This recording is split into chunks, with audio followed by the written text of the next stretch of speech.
Hello friends, नमस्कार। मैं कृष्णावती त्रिपाठी और मेरे यूट्यूब चैनल पर आपको स्वागत है। मैं एक बहुत प्यारा सा कलसा गुठाई गीत होती है। जब बेटी बिटा की शादी होती है उसमें कलसा भी बनते हैं, तो कलसा गुठाई होती है, तो उसमें बुआ कलसा गुठती हैं। तो मैं उसी समय का गीत लेकर आई हूँ। तो मेरा वीडियो अच्छा लगेगा तो फ्रेंड्स लाइक करिएगा, सब्सक्राइब करिएगा और ज़रूर बताइएगा फ्रेंड्स कैसी है मेरी गीत और कहाँ से बोल रहे हैं, कहाँ से आप लोग आशीर्वाद दुलार दे रहे हैं, तो ज़रूर बताइएगा फ्रेंड्स। अपने अपने सिटी के उसमें डाल दीजिएगा तो मुझे पता चलेगा कि देखो कहाँ कहाँ से लोग देख रहे हैं, मेरे भाइयों बहनों माताएं। तो मेरे बताइएगा ज़रूर फ्रेंड्स कमेंट करके कैसी मेरी गीत है। धन्यवाद। कहवा से कलसाया में कहवा से पानी जी, कहवा से कलसाया में कहवा से पानी जी,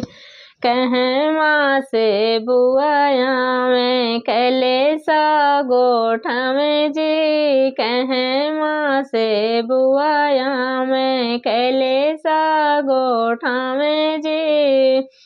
कुम्हार घर से कलसाया में गंगा जी से पानी जी, कुम्हार घर से कलसाया में गंगा जल से पानी जी, ससुरे से बुआया में कलेसा गोठा में जी, ससुरे से बुआया में कलेसा गोठा में जी, दुएरा से उठे बाबा मड़वे में ठाढ़ी जी, दुएरा से उठे बाबा मड़वे में ठाढ़ी जी,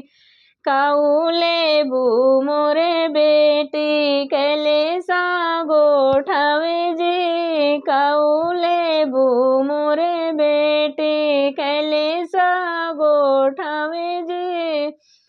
इतनी बचन सुने बुआ मुँह से कने जी, इतनी बचन सुने बुआ मुँह से कने जी, कुछ नहीं चाहे पापा कलेसा गोठाए जी, कुछ नहीं चाहे पापा कलेसा गोठाए जी, बनल रहे हरदम मोरे भैया भतीजा जी, बनल रहे हरदम हमार भैया भतीजा जी, भरल रहे हरदम मड़वा हमार जी, भरल रहे हरदम मड़वा हमार जी, कहवा से कलसाया में कहवा से पानी जी, कहवा से बुआया में कलेसा गोठा में जी, कहवा से बहनिया में कलेसा गोठा में जी, कुम्हार घर से कलसाया में गंगा जी से पानी जी, कुम्हार घर से कलसाया में गंगा जी से पानी जी, ससुरे से बनिया में कलेसा गोठा में जी, ससुरे से बनिया में से कलेसा गोठा में जी, दुएरा से उठे पापा मंडप में ठाढ़ी जी, दुएरा से उठे पापा मड़वा में ठाढ़ी जी, काउले बू मोरे बेटी कलेसा गोठाई जी, काउले बू मोरे बेटी कलेसा गोठाई जी, इतनी बचन सुने बने मुँह से काई जी, इतनी बचन सुने कुछ नहीं चाहे पापा मग